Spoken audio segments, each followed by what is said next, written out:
Assalamualaikum warahmatullahi wabarakatuh. Selamat pagi teman-teman.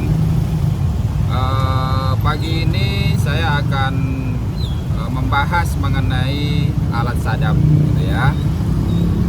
Saya lagi di pinggir jalan nunggu jemputan. Jadi saya ini si matupang gitu ya, siang malam tunggu panggilan.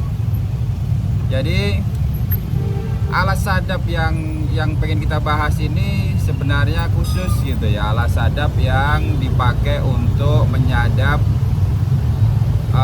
komunikasi secara terestrial gitu ya. Jadi alat sadap itu ada banyak. Yang pertama untuk menyadap komunikasi terestrial. Terestrial itu apa ya? Seperti panggilan telepon ke telepon, panggilan biasa ya, bukan panggilan WhatsApp, bukan panggilan Telegram, bukan panggilan lain. Kemudian SMS biasa gitu ya, itu terestrial. Artinya BTS per BTS dengan voice atau data gitu ya. Kemudian alat sadap untuk data. Jadi itu tidak menggunakan SIM card pun bisa, asalkan memang ada koneksi internet, bisa pakai wifi gitu ya, atau bisa pakai kabel UTP, pakai kabel LAN. Kemudian ada banyak lagi alat sadap yang lain. Saya akan fokus satu aja dulu, alat sadap untuk terestrial. Ini teman-teman, alat sadap untuk terestrial ini adalah alat sadap yang sangat ditakuti oleh para pejabat yang nakal gitu ya, entah pejabat koruptor, entah itu memang dia melakukan kesalahan besar gitu ya, money laundering, kemudian narkoba dan lain sebagainya. Dia sangat ditakuti alat sadap ini. Sebenarnya secara umum, secara garis besar cara kerjanya alat sadap itu hanya dibagi dua. Yang pertama adalah alat sadap aktif, yang berikutnya adalah pasif.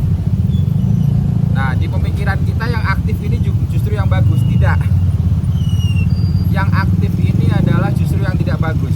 Yang paling bagus adalah yang pasif. Karena apa? Alat sadap yang pasif ini ketika kita pakai,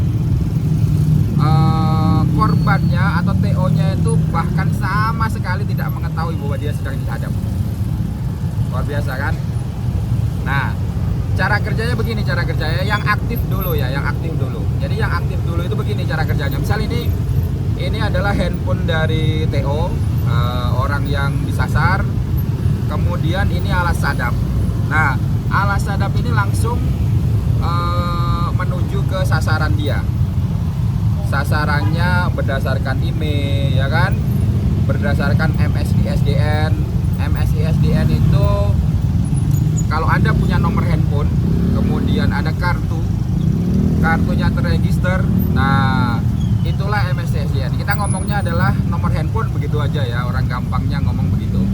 Jadi ketika handphone kita ini ada nomor handphone di dalamnya, ada kartu perdana di dalamnya yang aktif, maka alat sadap yang aktif ini dia menyerang langsung ke sasaran gitu ya. Karena dia menyerang langsung ke sasaran, maka alat sadap aktif ini akan mudah cenderung untuk gampang ketahuan ya teman-teman, gampang ketahuan. Contohnya begini, yang pertama, ketika handphone Anda kondisi diam, ditaruh di meja misalkan begitu, lagi dicas, tiba-tiba ada suara klak klik, kemudian ada suara klak klik, ada suara mouse berikutnya lagi ada suara yang berisik seperti suara ding komputer, suara voice komputer. Kemudian berikutnya adalah tiba-tiba beberapa aplikasi buka sendiri ya kan, ada beberapa aplikasi buka sendiri. Kemudian ada kamera buka sendiri, ya kan? Bahaya tuh. Ada sosial media yang buka sendiri. Nah, kalau misalkan handphone Anda seperti itu, Anda patut curiga. Tetapi kalau handphone Anda sudah layarnya udah retak, kemudian buka sendiri, nah itu beda lagi. Nah, itu touch screen-nya rusak. Bawa ke tukang servis. Jangan pola nanti dikira Anda disadap gitu ya. Nah, kemudian yang berikutnya adalah baterai cepat habis. Dan cepat habisnya ini benar-benar ekstrim gitu ya, tidak seperti biasanya, apalagi kondisi handphone tidak dicas.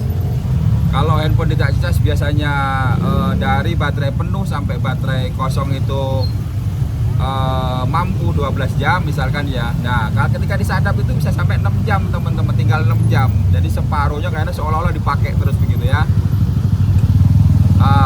Alat sadap ini biasanya dia mencari data-data pas, data-data masa lampau. Ya kan, data-data masa lampau yang sudah tersimpan di dalam handphone korban. Contohnya adalah data-data SMS, data-data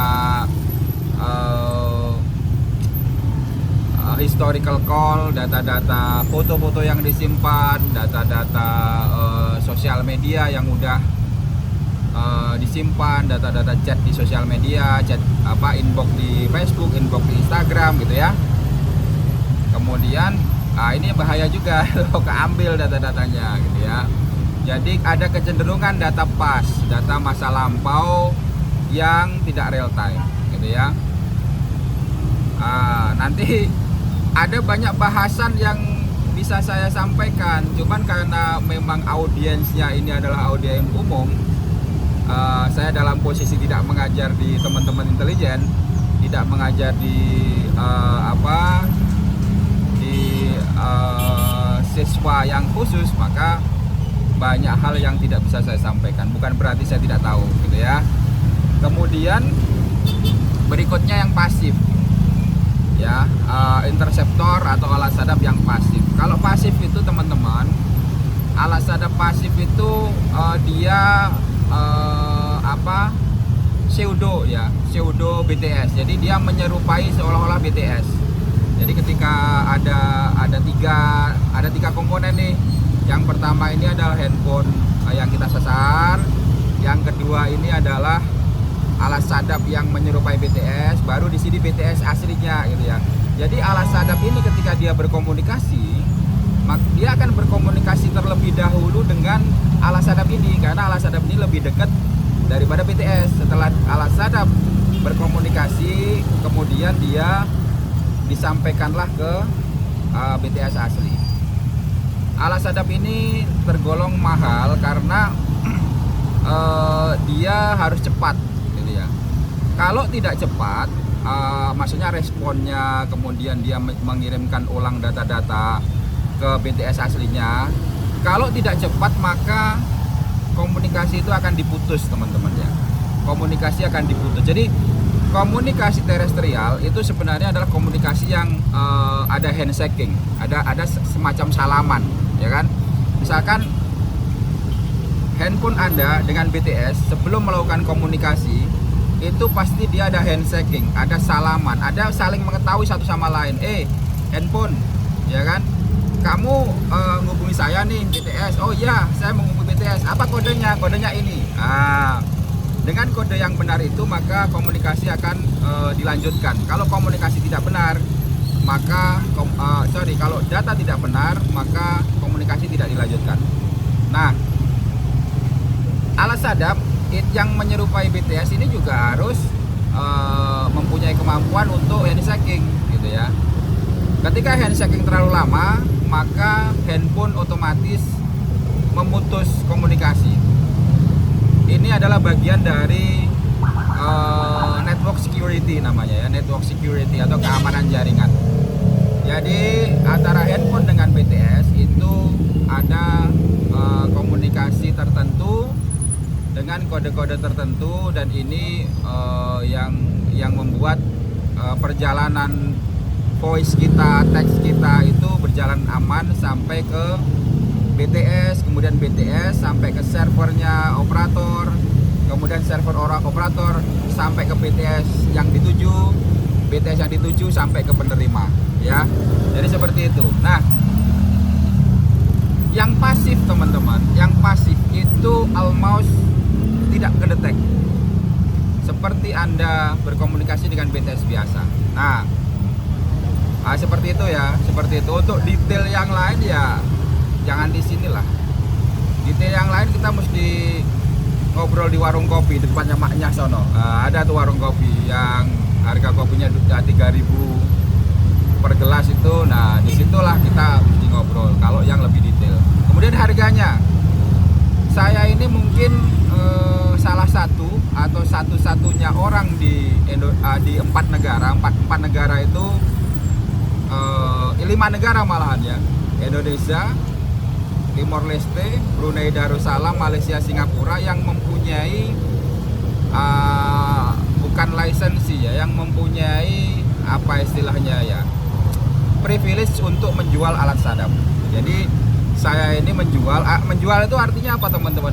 Menjual itu artinya saya juga harus punya kemampuan untuk mengoperasikan, punya kemampuan untuk memperbaiki tingkat A atau tingkat B, kemudian memperbaiki installation, kemudian problem solving itu bisa hardware bisa software.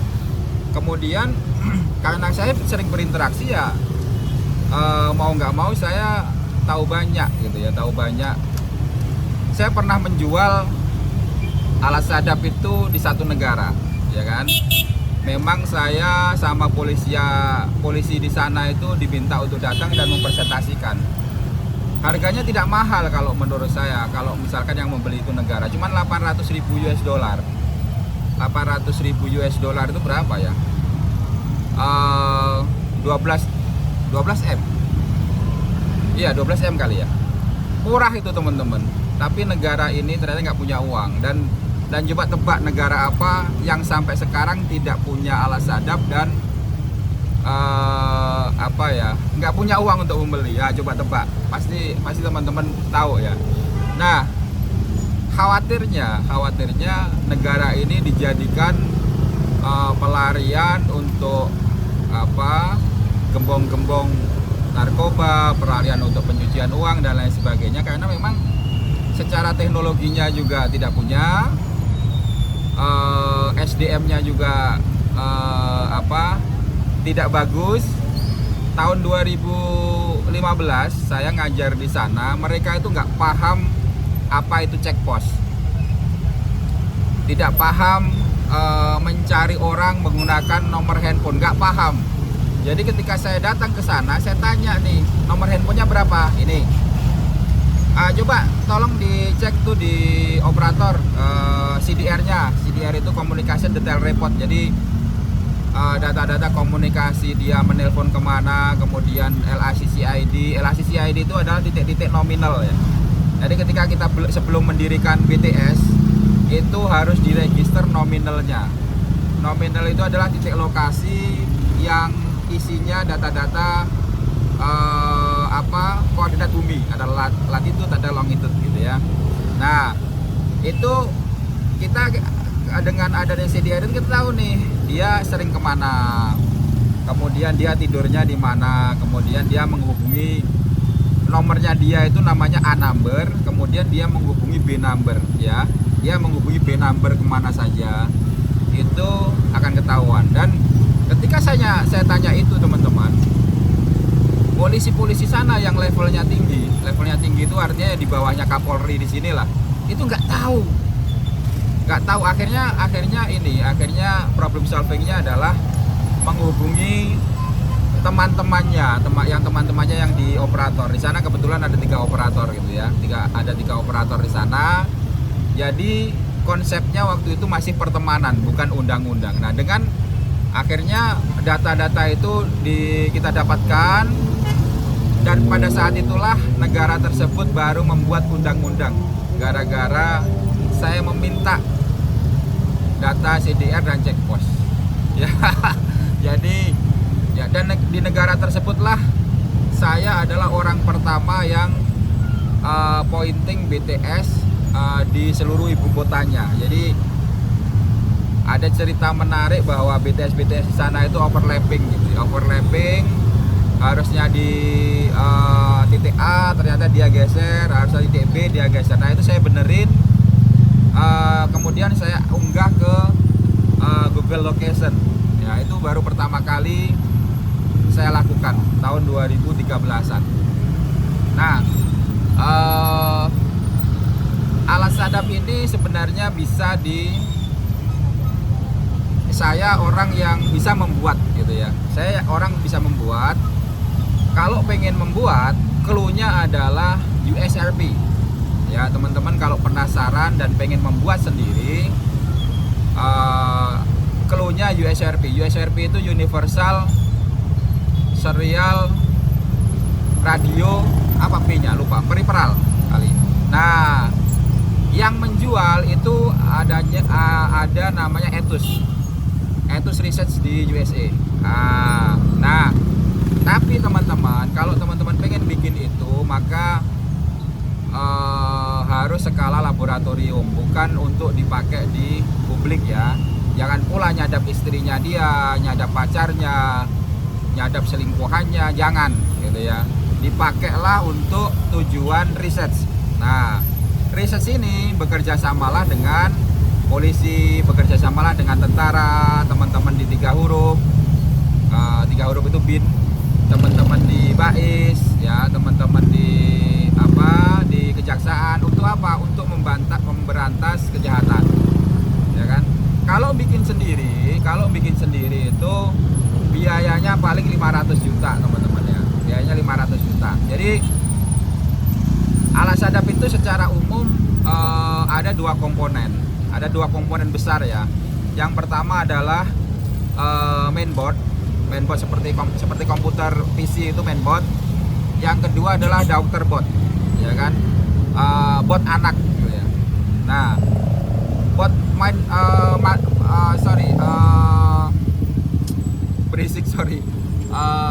daughter bot itu dibeli tergantung dari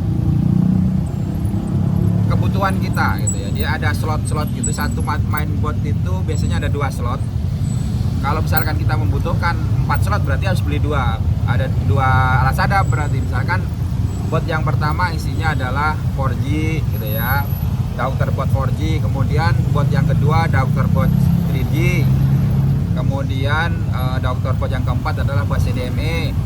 Kemudian daughter bot kelima 2G. Kalau 2G masih ada, tapi rata-rata di daerah itu 2G masih dibutuhkan gitu ya. Nah,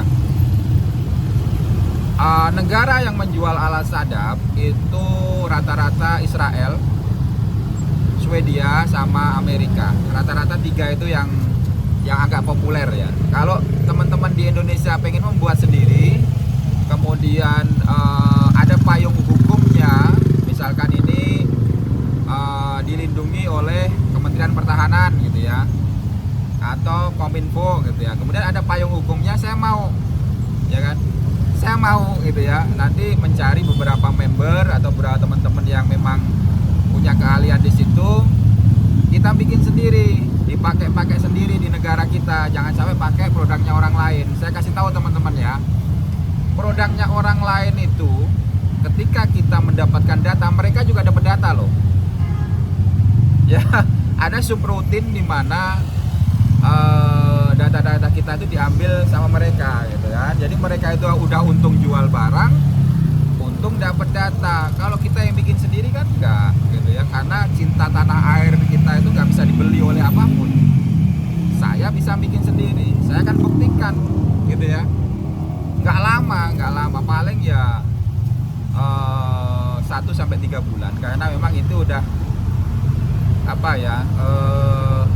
ilmu-ilmu umum kalau buat saya gitu, karena saya belajarnya sejak 20 tahun yang lalu. Nah, yang sangat susah sebenarnya di alat sadap itu ada namanya decipher A51. Di Indonesia itu pakai decipher A51 ya, Indonesia, Timor Leste, antar negara-negara ASEAN rata-rata itu. Kemudian negara Eropa pakai A52. Jadi alat sadap di Indonesia tidak bisa dipakai di Eropa gitu ya. Karena tidak nyambung gitu ya. Seperti kita punya mobil bensin diisi solar gitu ya, nggak nyambung gitu. Nah, decipher A51 itu adalah satu metode atau satu teknik enskripsi, ya kan. Jadi begini, ini ada handphone, ini BTS. handphone ini mengirimkan data-data ke BTS itu tidak lawaran kalau orang bahasa Jawa ya, tidak kosongan, tapi dia dipaketin dengan diubah dulu ke A51, Deciper A51, dikirimlah ke BTS ya kan. BTS ini dia tahu nih, dia punya kuncinya. Jadi kalau dari sini ngirimnya dalam bentuk tepung, kemudian Deciper A51 membuat ini menjadi roti, datang ke sini, si BTS ini bisa membuat roti menjadi tepung, ya kan? Tepung dijadikan roti, dikirim ke sini, jadi roti menjadi tepung. Apa kebalik? Roti menjadi tepung, kemudian sampai sini tepung menjadi roti, begitu ya? Ya begitulah, paham lagi teman-teman, paham. Nah, ilmu ini sederhana kalau buat saya karena memang udah lama banget berkecimpung di bidang ini, dan saya juga ngajarnya di bidang ini. Jadi, nah dengan ilmu itu, karena saya ngerasa bahwa saya nggak punya salah yang berkaitan dengan negara, ya saya tidak perlu menghindari gitu ya. Tetapi ada juga cara-cara menghindarinya yang tidak bisa kita bahas di sini, gitu ya. Tidak bisa dibahas di sini, nanti saya akan didatengin. Jadi sekilas seperti itu teman-teman. Tetap semangat pagi ini. Saya pagi-pagi, teman-teman di belakang ini ya, teman-teman di belakang ini luar biasa lagi mencari nafkah mereka ya. Jadi kita juga harus semangat mencari nafkah dengan cara kita ya. Sekali lagi terima kasih. Assalamualaikum warahmatullahi wabarakatuh.